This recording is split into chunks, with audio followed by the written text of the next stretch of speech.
किसी मदरसे में जाओ और जा करके देखो, हाफिज जी और मौलवी साहब बैठ करके कुरान पढ़ा रहे हैं और 20, 25, 50 बच्चे बैठ करके कुरान पढ़ रहे हैं। जिस मजलिस में कुरान पढ़ा जाता है, पढ़ाया जाता है, वहां पर भी अल्लाह ताला के फरिश्ते उतरते हैं।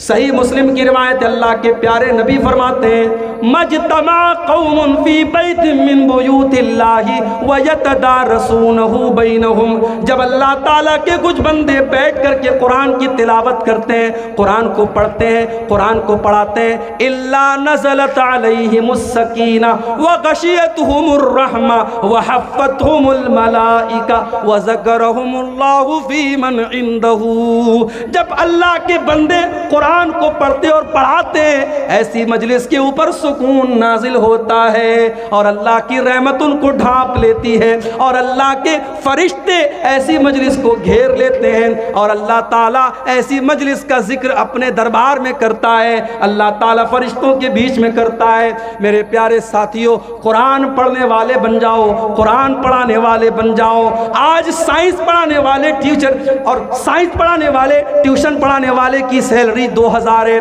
और इंग्लिश पढ़ाने वाले को 5000 दिया जा रहा है और कुरान पढ़ने वाले मौलवी को 500 रुपया देने के लिए लोग तैयार नहीं है। वो लोगों, हमने कुरान की वैल्यू को बहुत घटा दिया, हमने कुरान की कीमत को बहुत हल्का कर दिया। अरे कुरान के पढ़ने वाले का मकाम तो ये है। अल्लाह के प्यारे नबी फरमाते हैं, खैरुकुम मन तअल्लमल कुरान व अल्लमहु। तुम में सबसे बेहतरीन इंसान वो है जो कुरान को सीखे और सिखाए।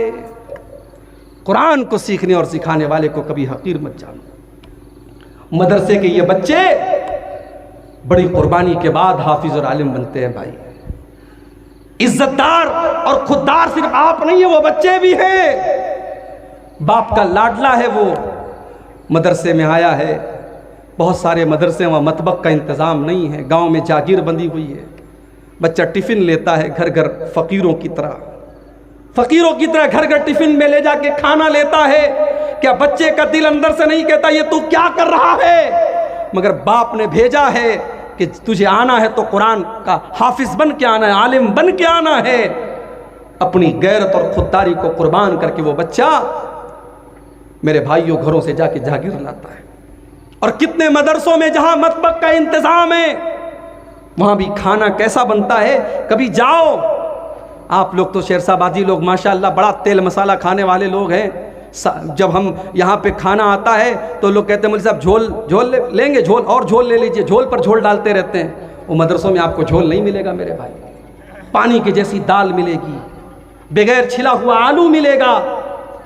और हमारे दौर में, अब हालात हम नहीं बता सकते मौजूदा वक्त में, हमारे दौर में जब हम पढ़ते थे मदरसे में, इम्तिहान के मौके पर, मैं तो हॉस्टल में नहीं रहता था, आता जाता था, लेकिन इम्तिहान के मौके पर जब मैं हॉस्टल में रहता था तो देखता था कि नाश्ते में जो चना मिलता था तो वो चना इम्तिहान के मौके पर वो है मसालेदार मिलता था और बाकी साल में वो बिल्कुल सादा और सिंपल मिलता था। तो हमारे बंगाल के और झारखंड के बच्चे क्या करते थे, वो अलग से उसमें जो है बहुत सारी चीज़ें मिक्स करके चावल डाल के उसको जो है पकाते थे, बनाते थे। तो बड़ी कुर्बानियाँ देते हैं मेरे भाई, तब जाके आलिम बनते हैं। इसलिए कुरान के इन हाफिज़ों की कदर करो, इन आलिमों की कदर करो, इनको हकीर मत समझो मेरे भाई। आपकी नज़र में ये हकीर होंगे। कितने मदरसे हैं बेचारे, निज़ामिया मदरसे वाले, मुझे लोग बताते हैं मौलवी साहब 5000 तनख्वाह है।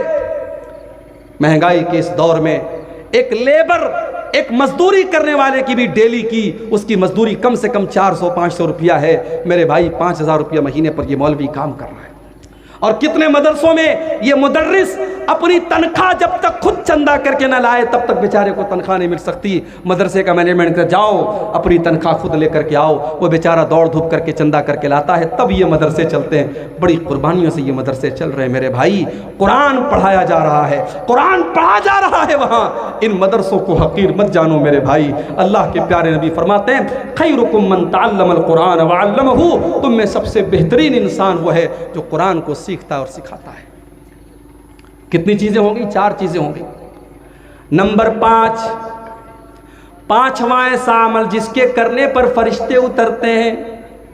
बहुत सिंपल काम बता रहा हूं। रात में बिस्तर पे सोने जाओ तो आयतल कुर्सी पढ़ लिया करो। आयतल कुर्सी अगर आप बिस्तर पे सोने के टाइम पढ़ेंगे तो क्या होगा, आइए वो हदीस भी आपको सुना देता हूं। अबू हुरैरा रज़ी अल्लाह ताला अन्हु फरमाते हैं, अल्लाह के प्यारे हबीब ने मुझे सदक़े फ़ित्र के गल्ले की रखवाली का जिम्मेदार बनाया। इसका मतलब यह हुआ कि सहाबा के दौर में सदक़े फ़ित्र गल्ला में दिया जाता था, इसलिए पैसे में, जो उलमा कहते हैं पैसे में दिया जाए, पैसे में दिए जाने की गुंजाइश हो सकती है, मगर अफजल और बेहतर ये कि गल्ले में दिया जाए। तो गल्ला 2-3 दिन पहले ही आ जाता था और हज़रत अबू हुरैरा उस गल्ले की रखवाली करते थे। वो कहते हैं कि एक दिन मैंने रात में देखा कि एक चोर आया और अनाज की बोरी में से, गल्ले की बोरी में से अनाज निकालने लगा। मैंने हाथ पकड़ा, मैंने कहा क्या कर रहा है? उसने कहा भाई मैं मजबूर आदमी हूँ, मेरे बच्चे भूखे मर रहे थे, मैं बड़ी मजबूरी में ये अनाज निकाल रहा हूँ। हज़रत अबू हुरैरा को तरस आ गया, कहा अच्छा चला जा, आइंदा ये काम मत करना। चला गया। दूसरा दिन फिर आया, हज़रत अबू हुरैरा कहते फिर वही चोर चोरी करने के लिए आया और गल्ले में से अनाज निकालने लगा, बोरी में से। मैंने फिर हाथ पकड़ा और मैंने कहा कि आज मैं तुझे नहीं छोड़ूंगा, मैं तुझे अल्लाह के रसूल के पास लेके जाऊंगा। उसने कहा छोड़ दीजिए, बहुत मजबूरी थी, मैंने बहुत मजबूरी में ये कदम उठाया है, मैं ऐसा नहीं करना चाहता था, मेरे बच्चे भूखे मर रहे हैं इसलिए मैं आया हूँ। हज़रत अबू हुरैरा को तरस आ गया, कहा अच्छा ठीक है जाओ। तीसरे दिन फिर वही चोर आया और फिर हज़रत अबू हुरैरा ने उसका हाथ पकड़ा और कहा बेटा आज तो तुझको नहीं छोड़ूंगा, आज मैं ज़रूर अल्लाह के रसूल के पास तुझको लेके जाऊंगा। उस चोर ने कहा अबू हुरैरा अगर आप मुझे छोड़ दें तो मैं आपको एक बहुत कीमती बात बताने वाला हूं। कहा बताओ क्या बात है? कहा अबू हुरैरा जब आप रात में बिस्तर पे सोने जाएं तो आयतल कुर्सी पढ़ लिया करें। जब आप आयतल कुर्सी पढ़ के सोएंगे ला यक़रबु का शैतानुन, तो कोई शैतान आपके करीब नहीं आएगा। वलन यज़ाला अलैका मिनल्लाहि हाफ़िज़ुन, और रात भर अल्लाह ताला की तरफ से एक फरिश्ता आ करके आपकी हिफाजत करता रहेगा। फरिश्ता आकर के आपकी हिफाजत करेगा। हज़रत अबू हुरैरा ने कहा अच्छा चलो ठीक है, तुमने इतनी पॉइंट की बात बताई, चलो छोड़ दे। छोड़ दिया उसको। सुबह हुई, अल्लाह के प्यारे नबी के पास आकर के पूरी बात बताई। आपने फरमाया अबू हुरैरा क्या तुम्हें पता है वो चोर कौन था? कहा कि अल्लाह के नबी मैं नहीं जानता। आपने फरमाया कि अबू हुरैरा वो शैतान था। पता ये भी चला कि शैतान चोरी भी करता है और ये भी पता चला कि अनाज वगैरह मुमकिन है शैतान खाता भी हो, इसलिए कि अनाज अगर शैतान चोरी कर रहा था किसके लिए कर रहा था? तो यह भी पता चला कि शैतान चोरी भी करता है और अनाज वगैरह भी वो चुरा सकता है। और अल्लाह के नबी ने कहा कि सदक़ का वो हुआ कज़ूब, ऐ अबू हुरैरा वो है तो शैतान, है बहुत बड़ा झूठा, मगर जो बात तुमको बताई है बिल्कुल सही बताई है। आयतल कुर्सी अगर तुम पढ़ दोगे तो ऐ अबू हुरैरा शैतान तुम्हारे करीब नहीं आएगा। पता ये चला कि शैतान को मालूम है कि कौन सी चीज़ पढ़ने से मेरे वायरस का एंटी वायरस हो जाता है। शैतान को खूब पता है, जैसे अजान देने से शैतान भाग जाता है, उसी तरीके से यहाँ अल्लाह के रसूल ने फरमाया कि आयतल कुर्सी अगर आप रात में बिस्तर पे सोने के टाइम अगर पढ़ देंगे तो शैतान दूर हो जाएगा और अल्लाह की तरफ से फरिश्ता उतरेगा। और फरिश्ता क्या करेगा? वो रात भर आपकी हिफाजत करेगा। तो ये भी एक बहुत बड़ा अहम काम है मेरे भाइयों। अगर इस काम को हम करेंगे तो अल्लाह ताला का फरिश्ता उतरेगा। और आगे बढ़िए, नंबर 6, छठी चीज़, अगर कोई इंसान ईमान वाला है और अपने ईमान के ऊपर वो डटा रहता है, अपने ईमान से कभी कॉम्प्रोमाइज़ नहीं करता है, चाहे उसको धमकी दी जाए, चाहे उसको लालच दिया जाए, वो ईमान के ऊपर डटा रहता है, तो ऐसे इंसान के ऊपर भी अल्लाह ताला के फरिश्ते उतरते हैं। इन्नल्लज़ीना क़ालू रब्बुनल्लाहु सुम्मा इस्तक़ामू ततनज़्ज़लु अलैहिमुल मलाइकतु अल्ला तख़ाफ़ू वला तहज़नू। जो लोग ये कहते हैं हमारा परवरदिगार अल्लाह है, हमारा रब अल्लाह है, और फिर उसी के ऊपर डट जाते हैं, उसी के ऊपर जम जाते हैं, उनके पास फरिश्ते उतरते हैं, उनके पास फरिश्ते आते हैं और फरिश्ते आकर के कहते हैं अल्लाह तखाफू, तुम्हें डरने की कोई ज़रूरत नहीं है, वला तहज़नू, और तुम्हें गमगीन होने की कोई ज़रूरत नहीं है, व अबशिरू बिल जन्नतिल्लती कुंतुम तुअदून, जिस जन्नत का तुमसे वादा किया गया है वो जन्नत तुमको मिल करके रहेगी। इस्तिकामत, ईमान के ऊपर कायम रहना। आज तो कितनी मुसलमान लड़कियां हैं, प्यार और मोहब्बत का डोरा किसी ने डाला, उसी के साथ भाग गई, फरार हो गई। इससे कोई मतलब नहीं वो मुसलमान है, वो गैर मुस्लिम है, वो क्या है। इश्क और मोहब्बत का चश्मा लग गया आंखों पे। माँ बाप की न इज्जत नजर आई, न खानदान की इज्जत नजर आई, न अल्लाह का दीन नजर आया। मोहब्बत के नाम पे सब कुछ बेच दिया। मेरी प्यारी माँ और बहनों, आज इस पर भी हमें गौर करने की जरूरत है। मुझे अफसोस के साथ कहना पड़ता है, सीमांचल की अक्सर मस्जिदों में जुमा की नमाज में औरतों का इंतजाम नहीं है। अक्सर मस्जिदों में जुमा की नमाज में औरतों का इंतजाम नहीं है। और मुझे यह भी पता चला कि ईदैन की नमाजों में भी औरतों का इंतजाम नहीं होता है। और हम बड़े फख्र से कहते साहब, शेरशाबादी जमात, शेरशाबादी बरादरी 100% अहले हदीस बरादरी है। किस तरीके के अहले हदीस हैं हम? अगर हम अहले हदीस हैं तो अल्लाह के रसूल की उन हदीसों का क्या मतलब है जिसमें आपने ईदगाह में और ईद की नमाज में और ईदैन की नमाज में आपने औरतों को ले जाने का हुक्म दिया। आपने यहां तक फरमाया, अगर किसी औरत के पास चादर नहीं, अपनी पड़ोसी की चादर ले ले, अपनी बहन की चादर ले ले, लेकिन जाए। आपने यहां तक फरमाया, अगर और ये औरत पीरियड में, औरत अगर हैज की हालत में है तब भी वो ईदगाह में जाएगी, नमाज नहीं पढ़ेगी, नमाज से दूर रहेगी, मगर जब इमाम साहब दुआ करेंगे तो दुआ में शामिल रहेगी। इतनी ताकीद है। आपने अपनी औरतों को ईद और बकरीद की नमाज से महरूम कर दिया। मेरे भाई, जुमा की नमाज में औरतों का इंतजाम क्यों नहीं है? अगर आप एक फ्लोर मस्जिद बनाते, क्या वो 2 फ्लोर नहीं बन सकती? अगर आपकी मस्जिद में 500 लोगों का इंतजाम है, क्या उसमें एक रूम औरतों के लिए नहीं बन सकता?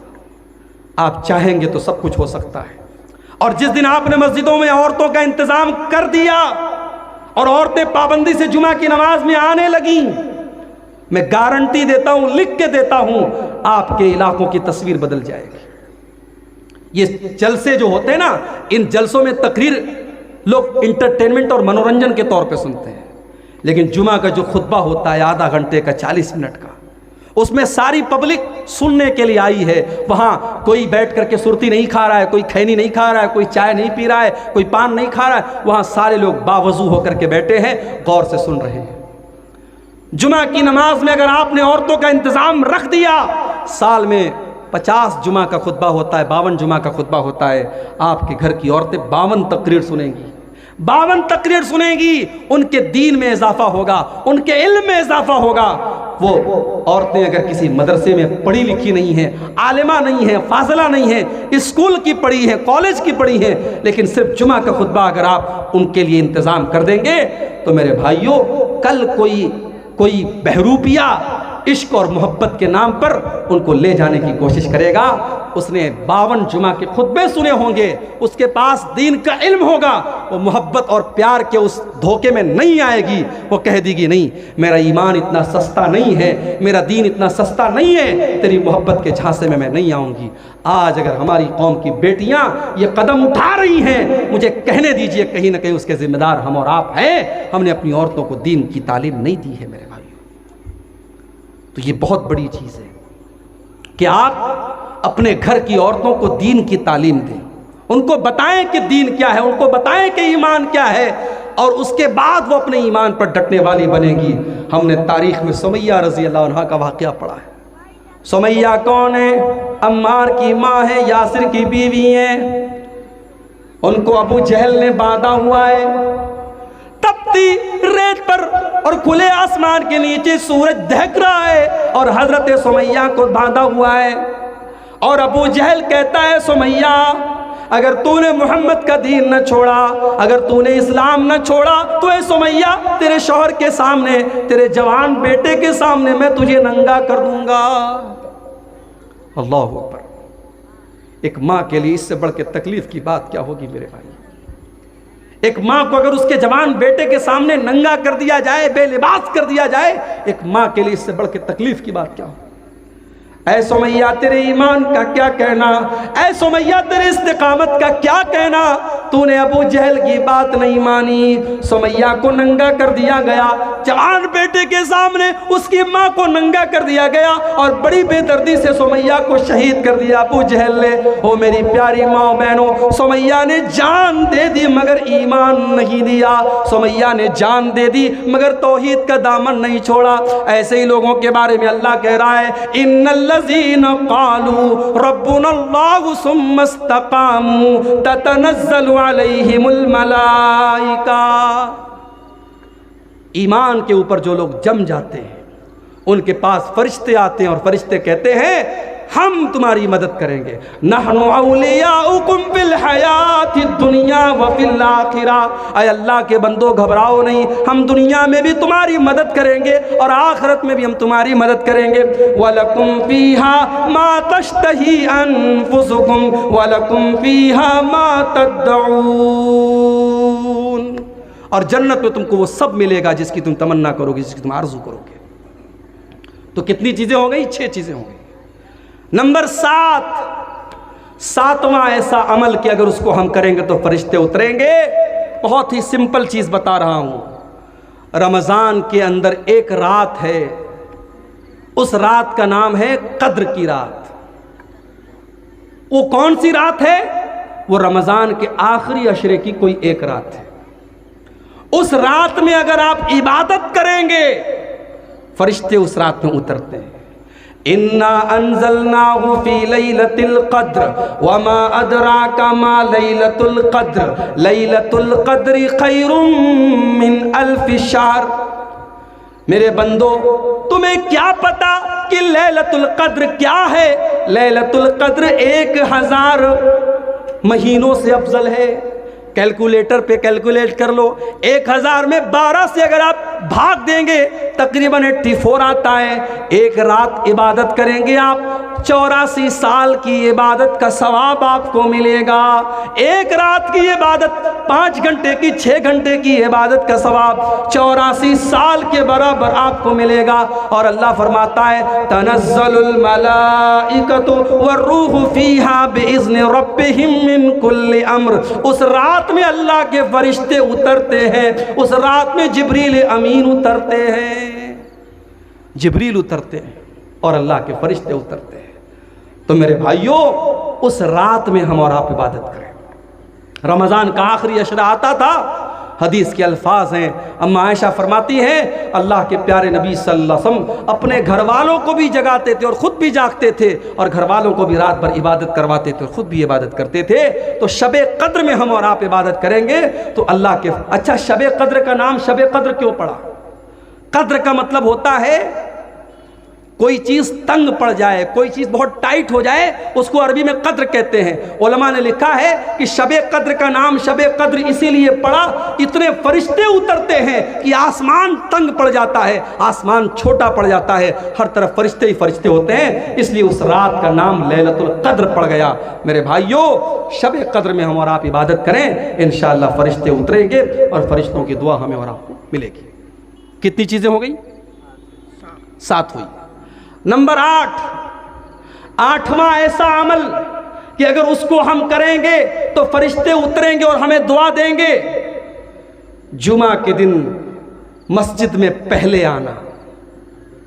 ये भी हमारे देहात में मैं देखता हूँ माहौल नहीं है। 12:30 बजे जुमा का खुतबा हो रहा है। पाकुड़ में एक बार मैं जुमा पढ़ाने गया, 12:30 बजे जुमा का खुतबा था और मैं जब मस्जिद में जाने लगा, एक आदमी को देखा बनियाइन पहन करके लुंगी रख के जा रहा है। मैंने कहा कहाँ जा रहा हो? बोला नहाने जा रहा हूँ। जुमा का खुतबा स्टार्ट होने वाला है, अभी वो नहाने जा रहा है। इसका मतलब कि जुमा की आपकी नज़र में कोई वैल्यू नहीं है, जुमा का कोई अहमियत उसकी नहीं है, उसका कोई महत्व नहीं है।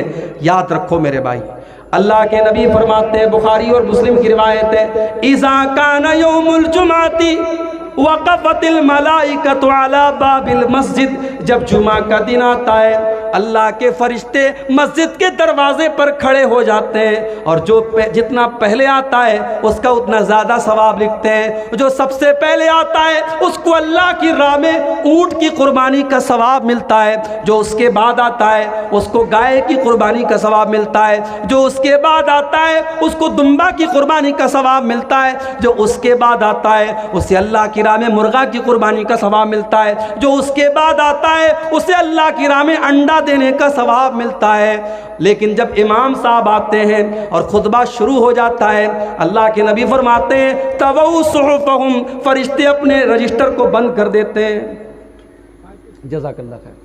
फरिश्ते अपने रजिस्टर को बंद कर देते हैं, फरिश्ते अपने रजिस्टर को लपेट देते हैं। वह समय उस जिक्रा, और फरिश्ते भी जुमा का खुतबा सुनने लगते हैं। कितने बदनसीब हैं वो लोग जो इमाम का खुतबा शुरू होने के बाद मस्जिद आते हैं। अल्लाह के फरिश्ते सवाब लिखने के लिए मस्जिद के गेट पर खड़े हुए हैं, सवाब लिख रहे हैं, और हम इतने बड़े बदनसीब हैं, हमें सवाब नहीं चाहिए, हम सवाब से अपने आप को महरूम कर रहे हैं। मेरे भाइयों, कोशिश करो जुमा के दिन पहले मस्जिद में आने की, सारे काम को पहले निपटा दो। आधा घंटा पहले, 1 घंटा पहले, जितना पहले हो सके आ जाओ। जो जितना पहले आएगा उसको उतना ज्यादा सवाब मिलेगा। तो जुमा के दिन पहले आने पर भी फरिश्तों की दुआएं मिलेगी और फरिश्तों का सवाब हमें और आपको मिलेगा। अब कितनी चीज हो गई? 8 हो गई। नंबर 9, 9वीं चीज, अपने मुसलमान भाई की पीठ के पीछे उसके लिए दुआ करना।